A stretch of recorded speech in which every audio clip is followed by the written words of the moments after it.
నమస్తే, నేను మీ JK. Welcome to Hasa TV. Railway అభివృద్ధిలో భాగంగా భారత రైల్వే శాఖ ఈ నెల ప్రవేశపెట్టినటువంటి బడ్జెట్లో స్టేషన్ల ఆధునీకరణకు ప్రత్యేక నిధులు కేటాయించింది. దేశవ్యాప్తంగా 56 స్టేషన్లను అమృత్ భారత్ పథకం కింద ఎంపిక చేసింది.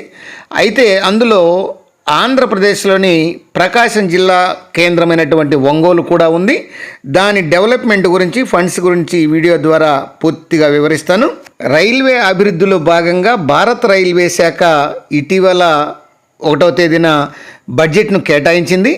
ఈ 56 అమృత్ భారత్ స్టేషన్లను ఎంపిక చేసింది డెవలప్మెంట్ కోసం. అందులో ఒంగోలు కూడా ఉంది. ఈ మేరకు ఇకపై ఒంగోలు రైల్వే స్టేషన్లో అత్యాధునిక సౌకర్యాలు, మరిన్ని సేవలు అందనున్నాయి. అట్లనే ఏసీ వెయిటింగ్ రూము, ఇతర మరుగుదొడ్లకు సంబంధించి, ఎస్కలేటర్లకు సంబంధించి, స్టేషన్ బిల్డింగ్ అభివృద్ధి, ఎయిర్పోర్ట్ తరహా లైటింగు, ఆధునిక పార్కింగ్లతో పాటు క్యాంటీన్లు, మినరల్ వాటర్లు, ఇతర సౌకర్యాలు ఏర్పాటు చేయనున్నారు ఒంగోలు రైల్వే స్టేషన్లో. ప్రస్తుతం ఈ తరహాలో ప్రయాగ, అయోధ్య, షిరిడి వంటి రైల్వే స్టేషన్లు మాత్రమే ఈ యొక్క అభివృద్ధి చేయడం అయితే జరిగింది.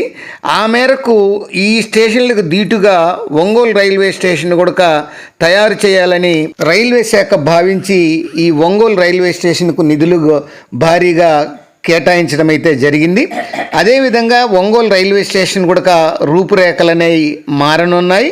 మరి రాబోయే నిధులతో ఈ ఒంగోలు రైల్వే స్టేషన్ను ఏ విధంగా తీర్చిదిద్దుతారో అనేటువంటి చర్చ రైల్వే ప్రయాణికుల్లో ప్రస్తుతం ఉంది. అది ఫ్రెండ్స్, ఒంగోలు రైల్వే స్టేషన్ యొక్క అభివృద్ధికి నిధులు కేటాయించినటువంటి విషయం. మరొక అంశంతో మళ్ళీ మీ ముందుంటాను ఫ్రెండ్స్. జై హింద్.